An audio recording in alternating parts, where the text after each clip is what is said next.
and welcome to Starlight Talks. I'm here with Lillian. Hello. Does she need an introduction? She's famous now. She's Drea on Everything's Gonna Be Okay, which happens to be playing right now on FX. Right there.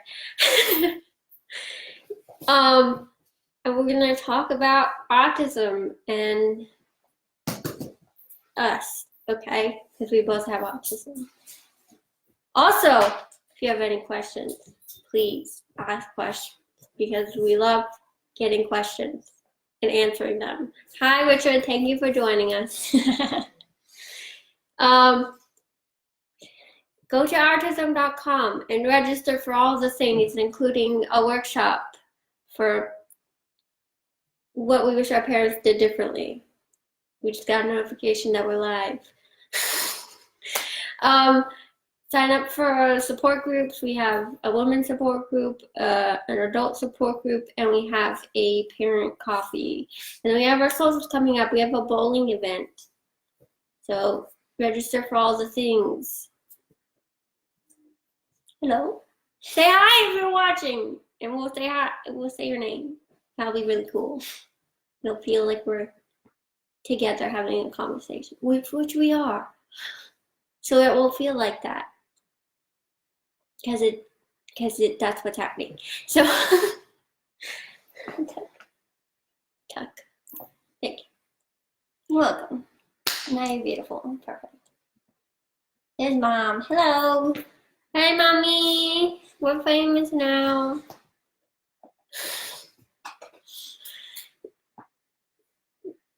She's not in this episode. No, this is the pilot. Yeah. So, is there anything I missed? I don't think so. Okay, so welcome to Starlight Talks. I do this talk show live stream interview every Wednesday at 7. I don't know why I said that as a question. I do it every Wednesday at 7 p.m. Pacific Standard Time. Next week, I'm going to have someone named Kevin come on. We're going to talk. Look, quiet. No, look, quiet. You're not down. We'll have someone named Kevin come on, and we're going to talk about asexuality and autism. So come back next week for that. This week, Lillian. She plays Drea on EGBO. Everything's going to be okay. That's playing right behind us because it's playing on FX right now. It's not an FX show. It's a freeform show. It's a freeform show, but it's playing on FX. FX is doing the second premiere. Yes. It's cool. So, Lillian. I just blanked on what I could say. Yeah, I can't help there as much as we have twin telepathy. I can't actually read your mind. We're twins, in case you didn't put that together. We've done a few episodes together, so check out those. Not right now because she watched this. What haven't we covered together? I don't know. Well, we just moved out to live independently. I'm still working on that. Yeah, well, that's, something that a lot of people think people with autism aren't capable of, but we are. And this is our house.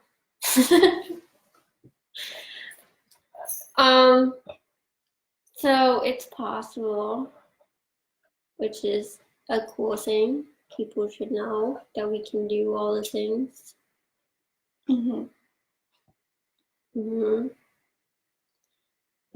There's a lot of fear that goes into parents when they get that diagnosis that people with autism aren't able to live a normal life. And that's true to an extent because who wants to live a normal life?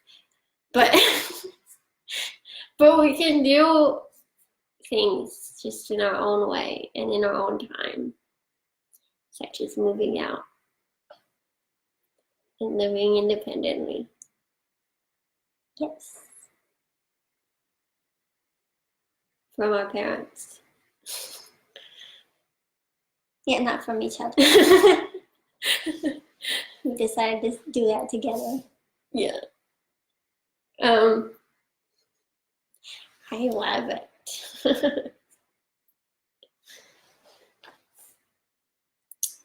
What else were we told we couldn't do? Have a job? Have a job. Yeah. We just invented one. Yeah. Well, and then I got a job on a TV show. Yeah. I think a lot of people are This told they one. can't do that. That's not just autistic people. Yeah. But autistic people can do it. So They can, yeah. You can do it. we did it. I did it. Well, I can't do that. She didn't do it.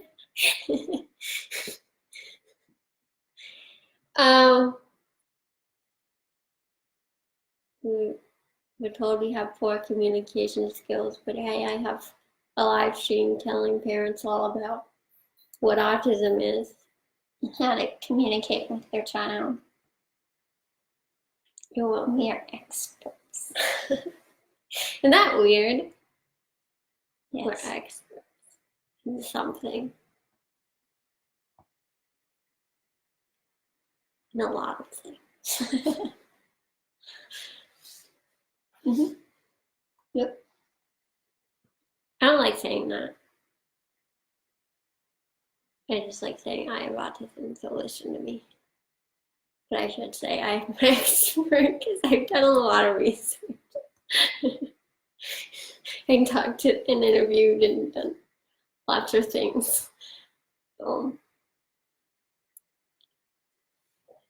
Countless hours. Many. Hi, Grandma. Hi, Haley. Thanks for joining. I feel like this is going a little awkward. What? We're stumbling. You Wow. know? I feel like it's going great. So.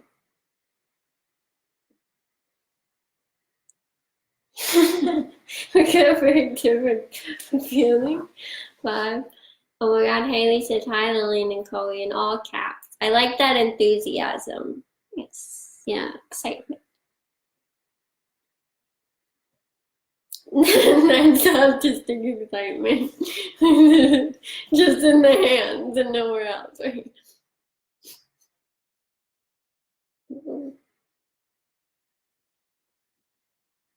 Hi, Tammy. Thanks. Yeah, your shoulders are good. Okay, so we need to talk now. What are we talking about? We're talking about expectations? Is that? Oh, I like that. Yeah. What was your expectation when you got a TV show?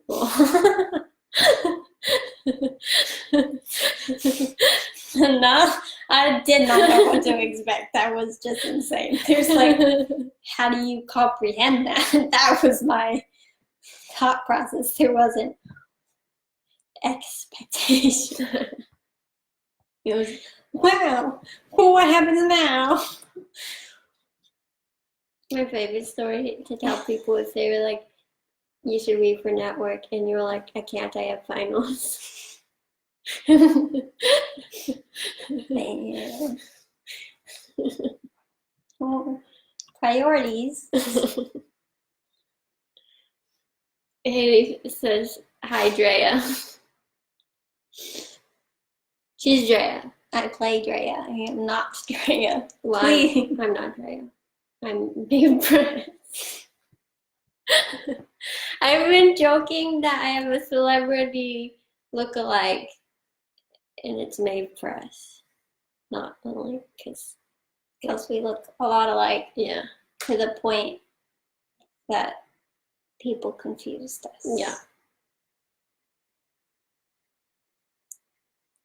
It's a funny joke, but I can't hear you laughing because it's a live stream. Okay, back to expectations. You're getting very off topic. Sorry. Okay, expectations. When you do a big transition, there's like always that expectation. of like what it's gonna be like, but then it's never like that. Explain. Like when we transitioned to different schools, and everyone's like, "Oh my God, this is gonna be. You're gonna have a lot of homework, or you're gonna have. It's gonna be a lot of work, or like, oh, it's not gonna be any work. Oh, this is gonna be the best years of your life." I don't know. I think I'm mostly referring to high school. High school isn't what like anyone tell you high school's gonna be like. No, the expectation of like fun and I feel happiness like and nostalgia, because people remember it was Okay. nostalgia. I feel like everything people either romanticize or they like put anxiety on it. It's Yeah. like either the best thing ever or horrible. So it's like the schoolwork, they're like, oh my God, you're gonna have hours and hours of homework. And then but like socializing and stuff, they're like, oh, it's gonna be the best thing ever. And yeah, it wasn't like that. And then like I've been told like moving out, like similar things, like people romanticize it, other people are like it's gonna be so scary and awful and so many responsibilities, and other people are like, oh my God, it's gonna be the best thing ever, you're gonna have so much freedom.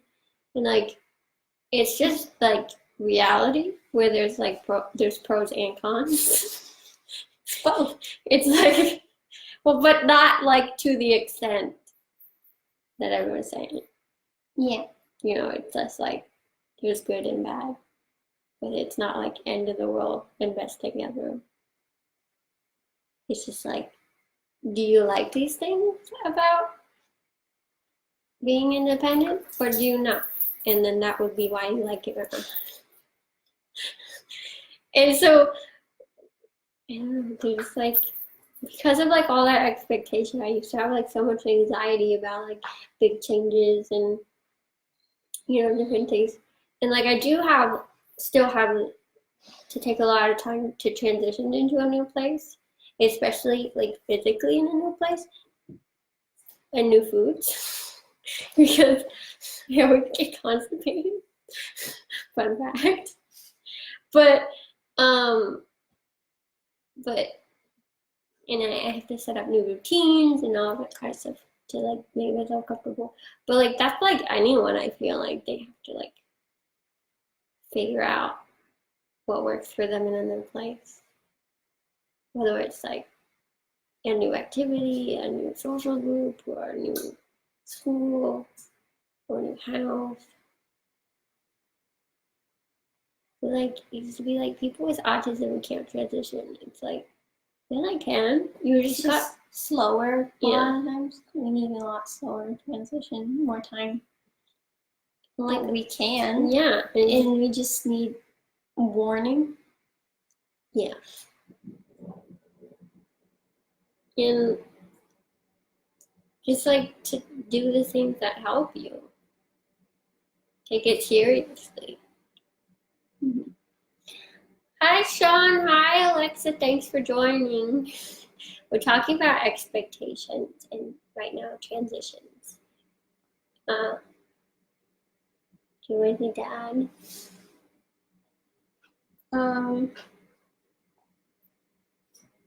I guess putting expectations on other people is also, especially with someone with autism, for some reason we get a lot lower expectations, and I feel like we only live up to expectations. You don't necessarily surpass expectations, but sometimes you can't meet them. Right? Mm-hmm. So if you're expected to do something and you can't meet it, but if you're expected not to be able to do something, you'll never be able to do it because the expectation is that you can't. Mm-hmm. Very rarely does someone surpass, Or it's like expectations. it's like you put like so much fear, like you feed off of that fear that someone has that you're gonna fail. You know, they're like, oh my God, you have to do it like this and like that and like this. And then it's like, well, no, I don't want to do it. It's like scary and uncomfortable. Or like there's like weird expectations that like we, as people with autism, tend to like to hang out by ourselves. not like we don't like people or that we're socializing. It's like we also like spending time alone. We like researching and figure things out and puzzles and lots of different things. Whatever our special interest is, and a lot of times we like doing that by ourselves. And there's like this weird expectation that parents have that they need to like force someone with autism out into the world and be more social and do more things with other people. Because it's like, oh, I wouldn't have fun doing that. And they're maybe like they do, like the person with autism, like if it's me, like maybe I want to go socializing, but I also don't have the capacity to do it right now. Oh my God, that's such a sad commercial. But like there's that expectation people put on that's very holistic or neurotypical. And so you have to understand that like everyone likes to do different things. It's like assuming that your friend whose favorite activity is fishing is like really bored because you don't like fishing. You know, it just doesn't make sense. So like when you ask someone with autism like if they would rather be socializing or like pushing them to do that, it's like that's kind of insulting. Because we're very capable of doing that when we want to. So, I mean, it's really tough when you're younger. It's just socializing. People are very emotional in the younger years. No one knows how to socialize well, and they get really angry and frustrated and take it out all on each other. And then the weird expectations to meet social norms at a certain time. Oh, right, like hitting milestones, like you don't have milestones don't have deadlines. No, and then the need to hit milestones is not as important for someone on the spectrum most of the time.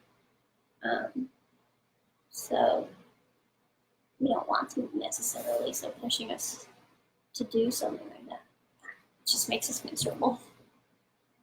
Like comparing yourself to somebody else, like say if you were like if you're on an art project and comparing your project to someone else's is absolutely absurd, right? It's like that's the best I could do.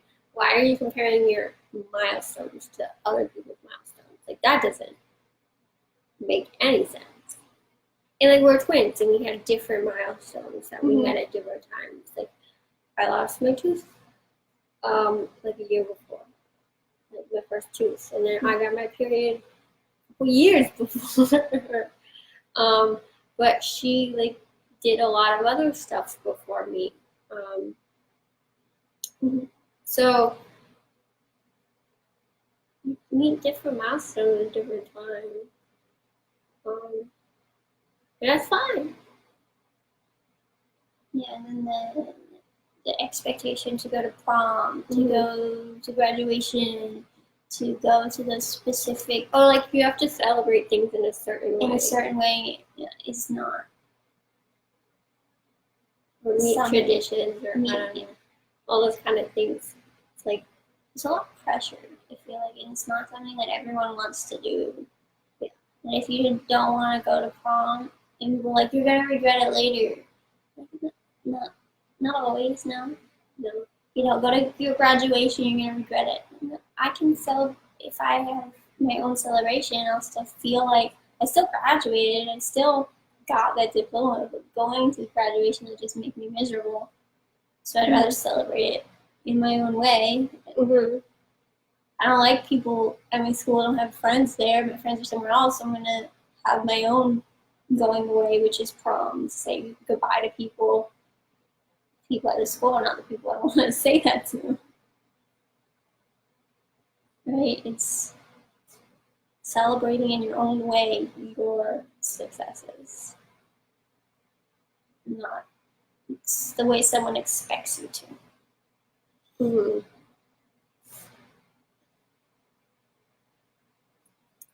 Well, thank you, Tabitha. She said you guys are amazing. Alexa says, "Hi, Lillian and Chloe. So glad you two are doing this together." Oh, thank you. We love doing these live streams together when we can. And I especially like it because we like to talk about autism. It's a spectrum and affects people differently. There's a lot of similarities, but there's also differences everyone experiences because, we're all individuals. So we're twins with autism, and you can see how different we are, but how the same we are too. It's the human experience. Okay, so we got our first question. Lillian, how did you get into working on Everything's Gonna Be Okay from I don't understand. Thanks, Hey Siri. Thanks, Siri. It's from Alexa. Okay, it's a little bit of a long story. So someone came to me with a flyer and they told me I should audition for this show that, no, it wasn't a thing. I didn't know anything about. They said they were looking for autistic actors to play the parts. So they're like, you did youth theater when you were younger, so you should do this. And I'm like, no, I'm not interested. I'm going on a different path. I want to become a teacher. I want to work at autism. This is what I want to do.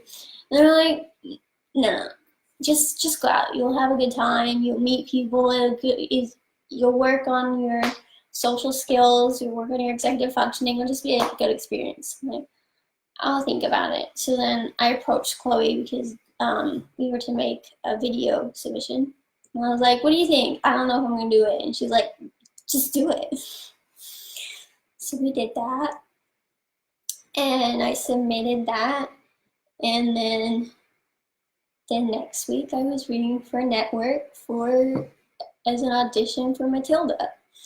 And then I didn't end up getting that role, as probably everyone is aware. Kayla got it, and I was super happy for her. It was amazing, and no hard feelings at all. I was actually really happy. You met Kayla, you met Ivy, and you met Maeve. And right? Lori. Yeah, and Lori. Yeah. And so the entire all of the team, all of the girl teams, I met them during the audition process. It was a great experience. And then I got a call from Josh Thomas, and he brilliantly was just like, I love you, and I want to, if this goes to series, I want to write you a role in the show if you're interested. And I was just like, of course. Like, would I say no to that? So then, yeah, about a year later, I got a call, and they're like, are you still interested? Because we have a part for you. And I came in, and the table read was actually my audition for the role. And I ended up, of course, getting it, because I was the only one auditioning. And they brought me on as a consultant, and I read through the scripts and gave them my advice. And we filmed it. So it was a fun experience, and I'm really happy it happened. And I'm glad to bring this story to life for you all, because I think it's an amazing story, and I think the autism is represented really well and written really well, and everyone took really good care in creating these characters. And I worked really hard at bringing these characters to life, and from costuming to the way we created these characters in every step of the way. I think there's a lot of work and a lot of discussion in how we wanted to show the world these characters, and I think they came out great, and I'm really proud of them, and I really hope the world sees how great they are. And they're so detailed, and I think they're like even a lot of details that like I don't know if people will pick up on, but there's already been some people picking up on like these little details. Like someone, I think it was on Twitter, noticed their character wears a chewable necklace. Yeah. So it's like a little pink donut that she wears as a necklace. It's a chewable stem toy. Yeah, it's jewelry. So she can chew on this, which is a huge stem that a lot of people on the spectrum need. And so we wear a chewable jewelry that And we have jewelry. I Both have of my us. own. I take it everywhere. Yeah. I don't always wear it because sometimes people like, you know, they touch necklaces and look at them, and I'm gonna put that in my mouth, and they're both disgusting for the person touching it, and for me to have it touched by someone. So sometimes, most people aren't aware, so they go, "Oh, that's a cool necklace," and like don't know. So I think that's my biggest problem when I do wear it is that happens. Then I don't think there's like any conversation your character has about it, but like at least just wearing it brings awareness and brings, you know, just even people that are afraid to wear stuff like that can see your character wear it and give them confidence. That was something that we talked about with costuming, about the decision whether she carries it around in her pocket or wears it. It was actually a big discussion, and we landed on her wearing it and being proud of it, and people knowing what it is. Because she's very forthcoming about that. And I don't know if you want to talk about other costuming choices. I think costuming is fine to talk about because you've already seen what she wore in that second episode. I don't know if you can tell, but she wore Drea wore a compression shirt, which will be a staple for her that she wears all the time. Compression shirts. It's something that some people on the spectrum really like. It's something I really enjoy. I don't always wear them. I don't wear them as often as Drea does, but that was something I brought in as something I actually specifically wanted, because I wanted to be comfortable on set, and that's something. It feels like you're being hugged. It feels very comfortable to me, and so that's something they included in the character, and they made a character trait that she wears those, and that made me actually really happy. It's the compression shirt, and they made it visible so people can see it, which I also really liked, because that was another discussion whether or not we wanted it visible. Okay. Where do I get a chewable necklace for an adult? I think you can get them online. You can buy, you just type in like chewable jewelry and you should usually be able to find it. I think there's a website called Stimtastic that has lots of different options for stim jewelry as well if chewing is not necessarily your thing. There's other ones there as well. And they have a lot of options. I think Amazon also sells, if you want to make your own, you can buy the beads and make your own different designs. Yeah, there's chewable jewelry. I think the best place is online. I have not seen many stores that have them, although I hope that eventually they are. Just make sure that they are made for that chewing on, because there have been some that they look like they are, but they're not made for that. You don't want to put anything toxic in your box or something that will break. I think a lot of dentists know as well, because they'll have teenagers get it for like if you have braces and stuff. I know my dentist brought it up, so they might know places you can get it as well.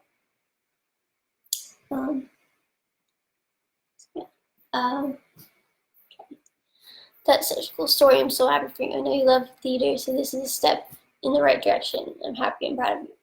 Thank you. Yeah, theater was really fun for me in high school. It's just a fun hobby. I never really thought about it as becoming a career for me, but it happened, and I'm excited that it has, and I'm excited to see where this journey takes me. Hopefully it takes me far, and I can continue to do my advocacy and spread awareness through this sort of process. And I'm glad that it, especially with this show, really mixes well with what I currently do and being able to advocate for our community. Yes. Let's talk about the special needs classroom scene, since that That is it, yeah. that aired.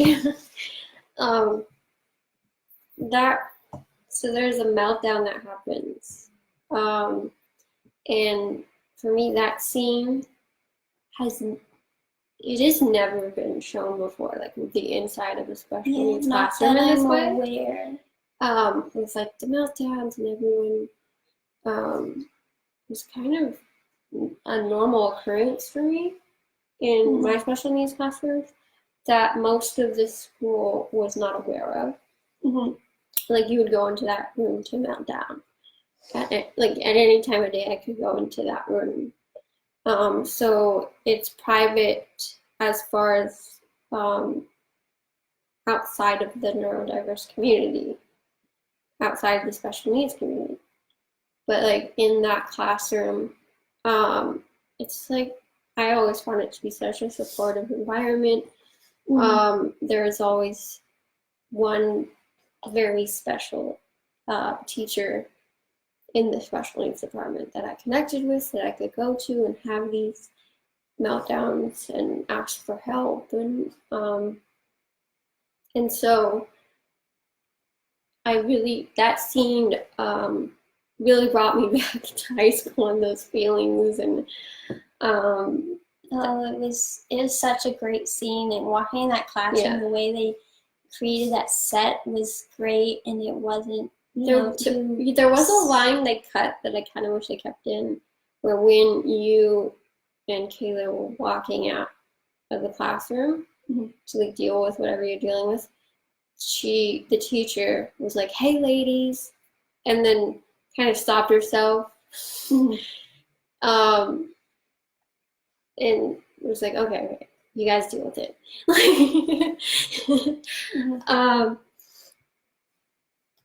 And I remember that kind of stuff happening where they would go into another classroom and get a particular student to help with things. I know there was like a guy they would get, and that would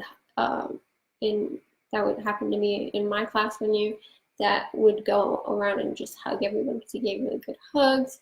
I would be there for people who were afraid to tell people, let people know they had accommodations. They would come talk to me. Like there was always like an older student that would deal with things, or our best friend, that would help out. And so that kind of interaction where a friend would follow someone else to the bathroom is very common. Very common. Or even someone that they don't know, but they're like, this is a designated person who deals with this. That was very common in the special needs department.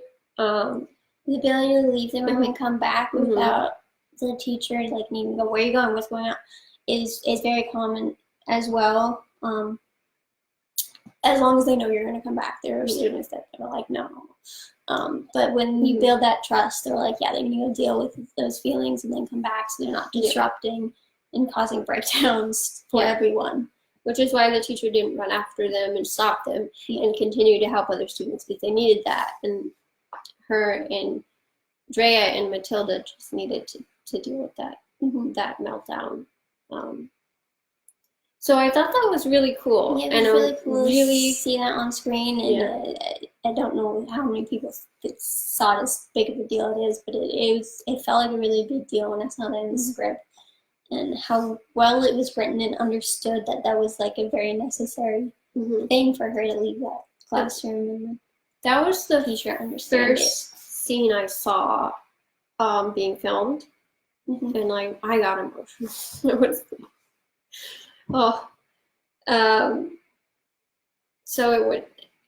Kayla was amazing in that scene. You were amazing. Carson it was done so well. And then Tal was the other girl, right? Tal. Yeah, she was the background actor there, and then she, if you don't know, is an atypical. She's an actor in atypical. If you aren't aware, in that classroom, all of the background actors all of the actors themselves are also on the spectrum, playing characters on the spectrum. which is super cool that they did that. And anytime you see our characters in that classroom, you will see those actors again. And I didn't get to know everyone. I wish I talked to more people, but I did talk to a couple of them, and I got to know them, and it was pretty cool to be able to involve them in this world and to have that. I'm really proud that they cast that way, and it was all 100% authentic casting. I think that was amazing. And then what I thought was pretty cool from behind the scenes is because they didn't have very many sets. That same classroom, the special needs classroom, is also transformed into Genevieve's classroom. Mm-hmm. And so that classroom, that same set, is both classrooms, and they did that with a few sets, which I thought was just amazing that they were able to do that. Because it's a very low budget show. But it's really cool that they were able to do all of that.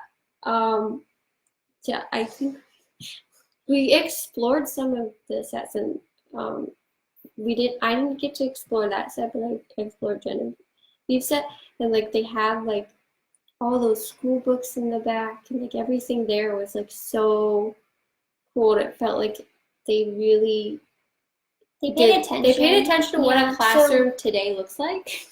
Yeah, they did, and so it's really cool.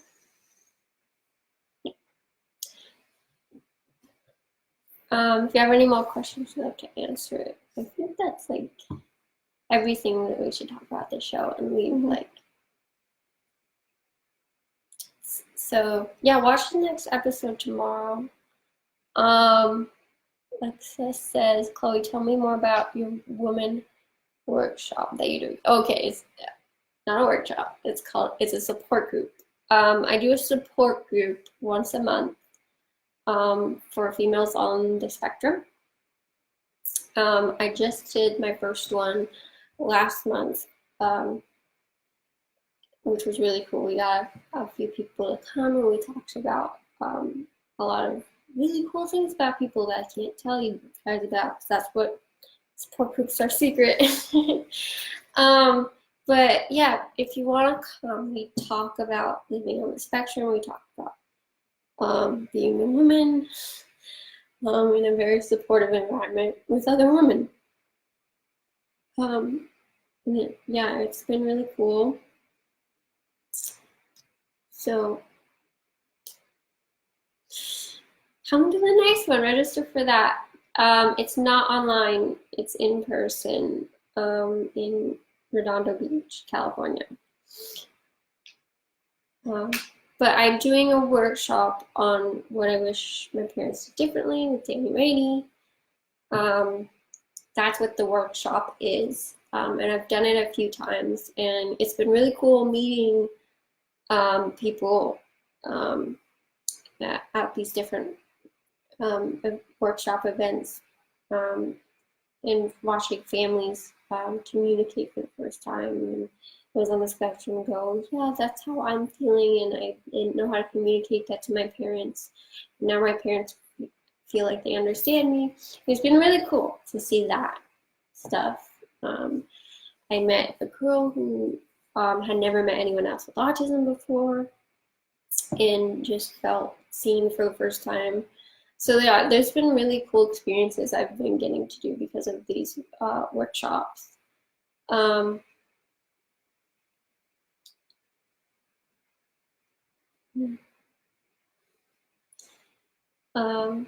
episode 2 play behind you? I don't think so. I don't think so. We should probably turn that off.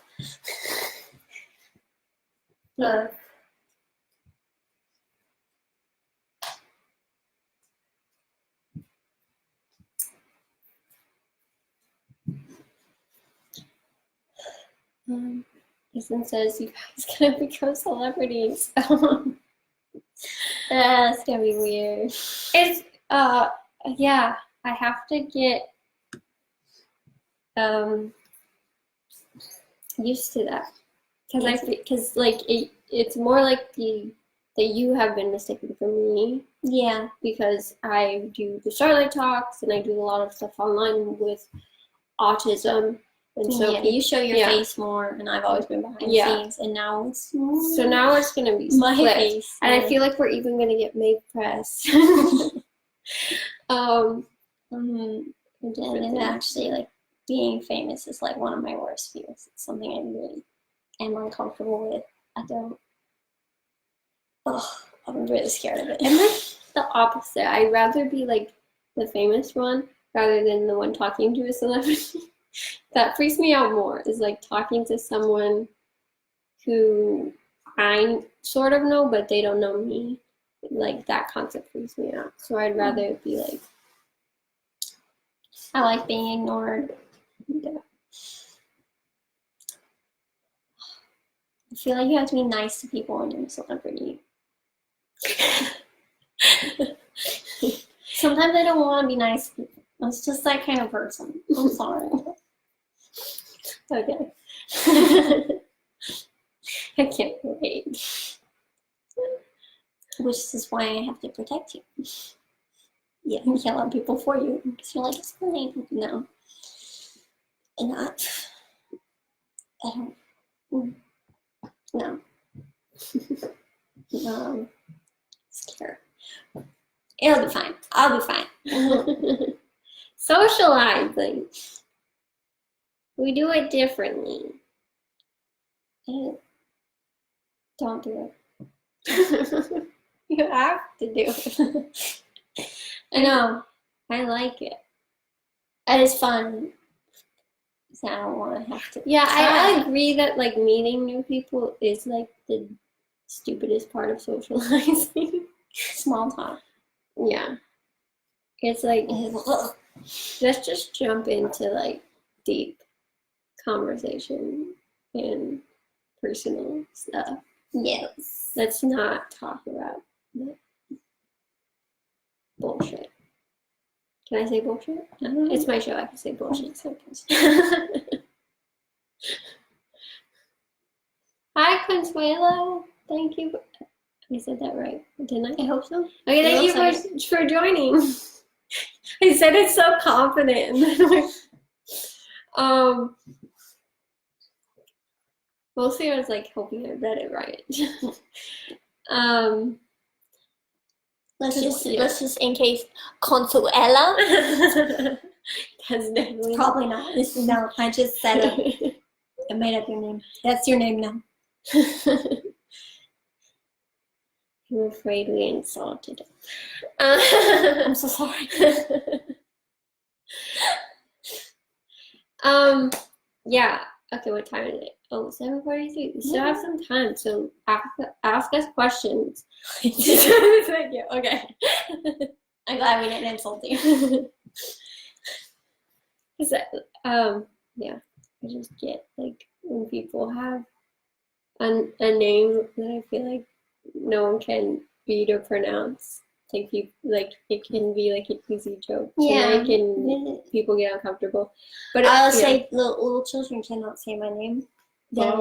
I love when it gets stuck and they just go over. Hello.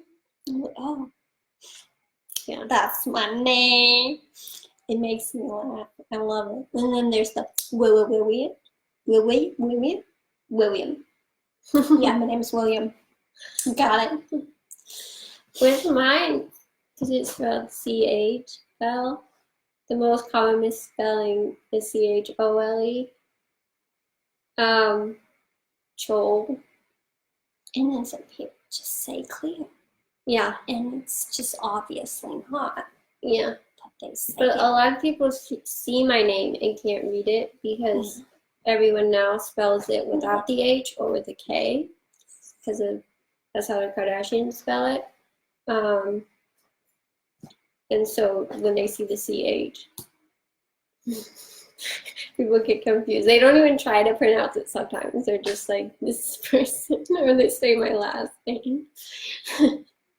But I wonder, Estelle, if that would trip anyone up. I've never actually, I know when I say Estelle, people can't spell it.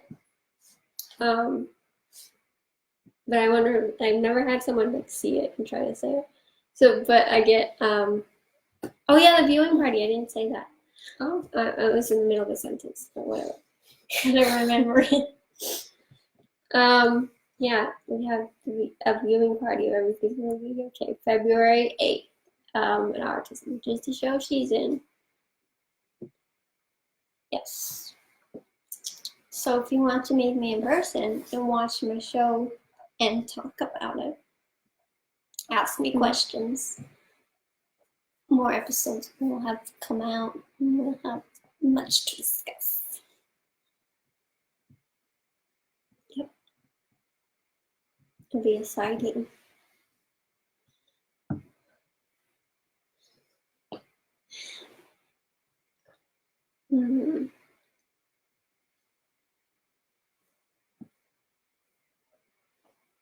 I don't know what to talk about. Oh, your dog's in the show. We can talk about service dogs for a minute.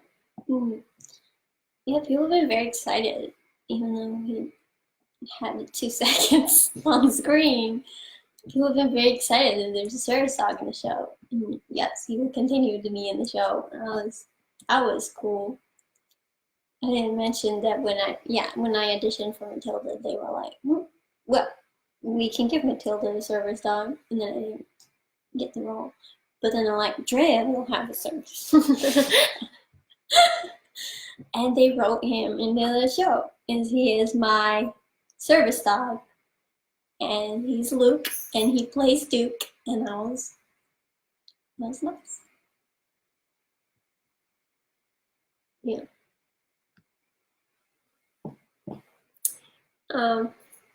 Yeah, it's really cool to have the service dog representation because there's a lot of misconceived ideas about that as well. I did a whole episode on service dogs, so if you guys want to watch, I talk about it with the trainer. But yeah, it's cool to see it on TV. I hope in the future there'll be like more talk about service dogs itself on the show and on different shows. I know In the Dark is a show all about a seeing eye dog. Well, he's not the main character or anything, but like there's just like all of a sudden more disabilities, and we get to see, more representation from the service dog community. And the more we see that, the more people, decide to learn about the law and follow it. Yes. And it makes it easier for people like us who need that service dog. And Luke loved acting. He loved being Duke. He had the greatest time, and he got very into it. He's very messy. Well, I don't know how else a dog can act. Pretend. And like they got him to the bed, and they were supposed to sleep, and Luke went right to sleep. Yes, and he walked the same pattern when we walked around. He learned exactly where we're supposed to go. My favorite, it was when they put the dog food in the bowl. What? He ate it. He wasn't supposed to.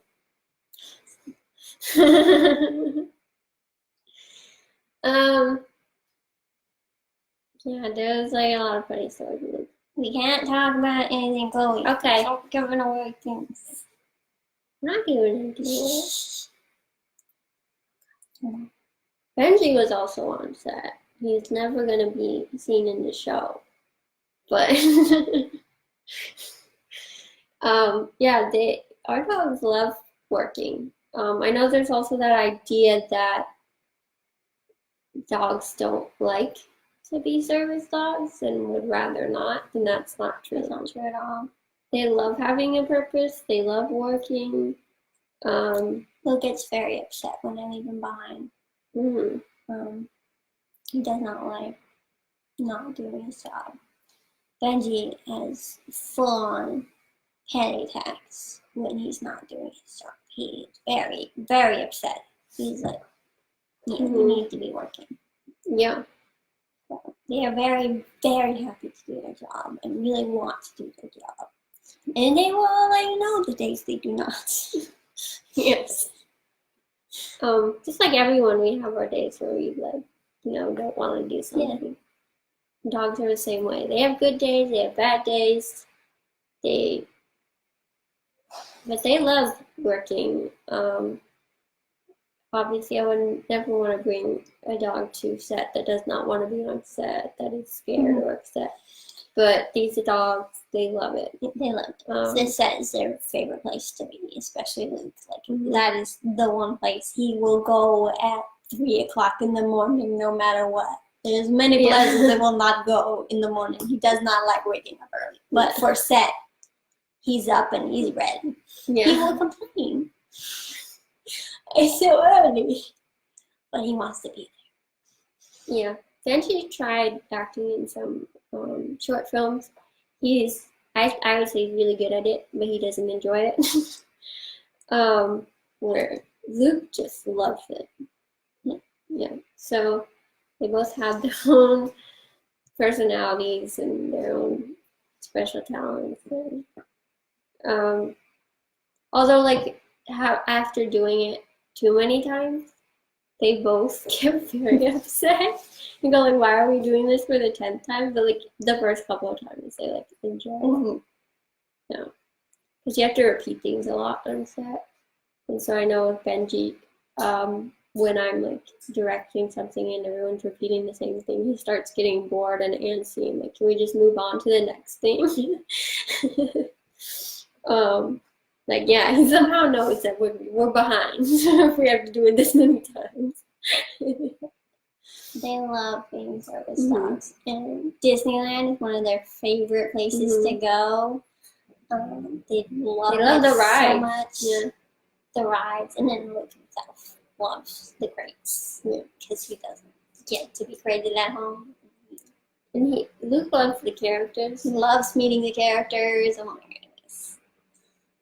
He has the best time at Disneyland. He loves going to movies and watching movies with me. Benji loves that too. Luke watches the movies. Yeah. Benji just likes that he gets to cuddle with me. Yeah. They have a great time doing things with us.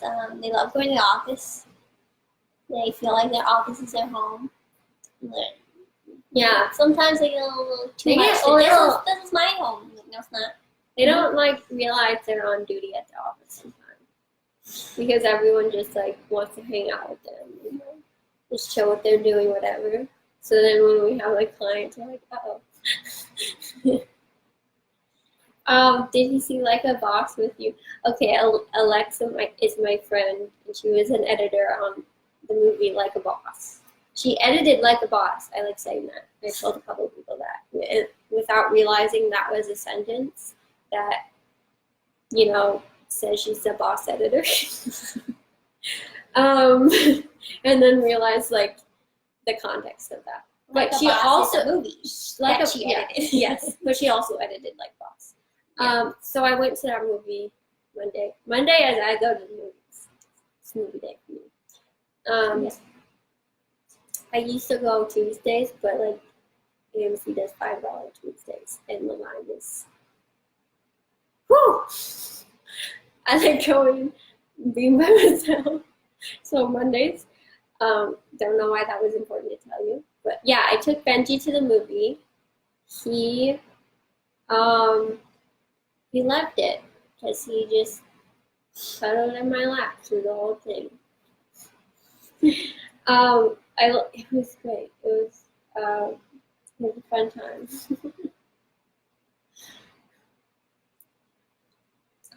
Yeah. It was a good movie. A lot of the jokes went over my head. I say that comedies are difficult for me, particularly like that's one area I struggle with autism is understanding neurotypical jokes. So a lot of comedies. Yeah, they don't make sense. If they have a good plot, they're great. Right. But the funny parts are, so like a lot of comedies that aren't liked a lot, I think are funny. Because, because the neurotypical community has a different sense of humor. So, so I see different movies as very comedic. Like we went to see Playing with Fire, which got horrible reviews.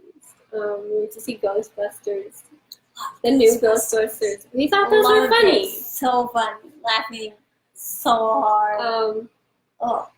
Yeah. So it's rare that a comedy gets me. So but it was just a fun movie. What was the Rebel romance movie? Oh, Trainwreck. No, not Trainwreck. No. Isn't it romantic? Isn't it romantic? Yeah, that was like the best. It was so funny. Yeah. Yeah. Plot was it, but it was funny. But it was so funny. Jumanji. Kevin Hart. I didn't love Kevin Hart.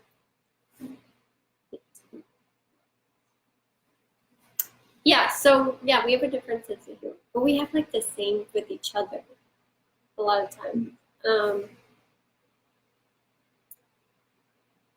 So I like darker humor than you. Yeah, I like stupid humor. That's so very different.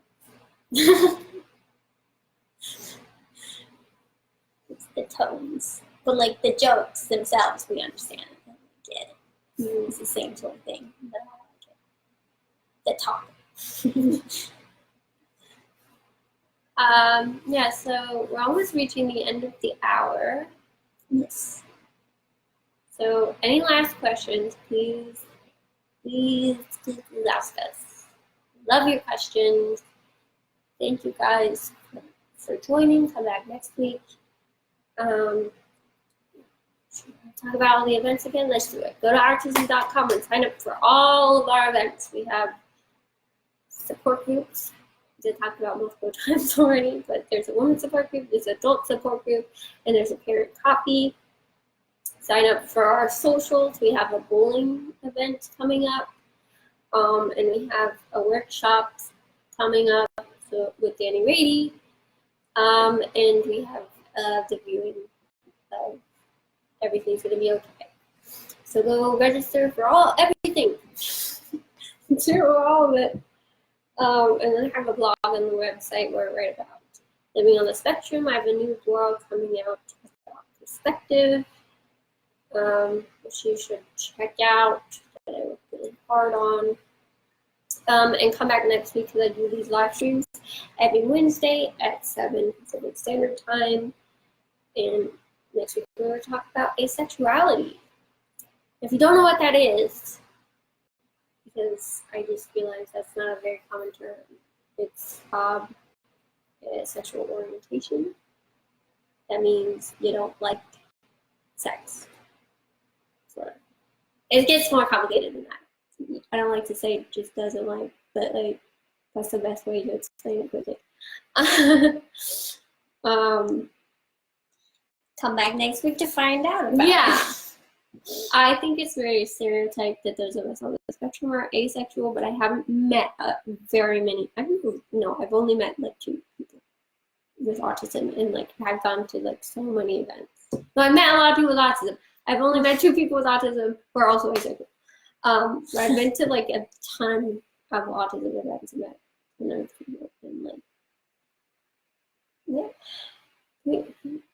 those of us on the spectrum tend to actually like love sex. But like that's also socializing and very confusing. So Yes. That's also something that we're told we'll never get to do, but we will definitely on the spectrum we do it, because I definitely know a lot of parents who have autism. So they did it. They did the thing. Yep. She's uncomfortable because she gets sexual feelings. No, you're going very much off topic. Okay. We'll talk more about this next week. We'll make you really uncomfortable. Yeah. Did we get any questions? No. No, Okay. anyway. But thank you for listening to me ramble about I don't know what with my friend and my twin sister Lillian, who plays Drea on HBO. Follow her on all the social medias. She has a Twitter, Lillian Carrier 0, because she's number 1. She's infinity. She's before number 1. She's even better than number 1. Go to Instagram is Lillian Carrier and Facebook Lillian Carrier. So follow her on all the socials. All right. Stay colorful. Bye-bye.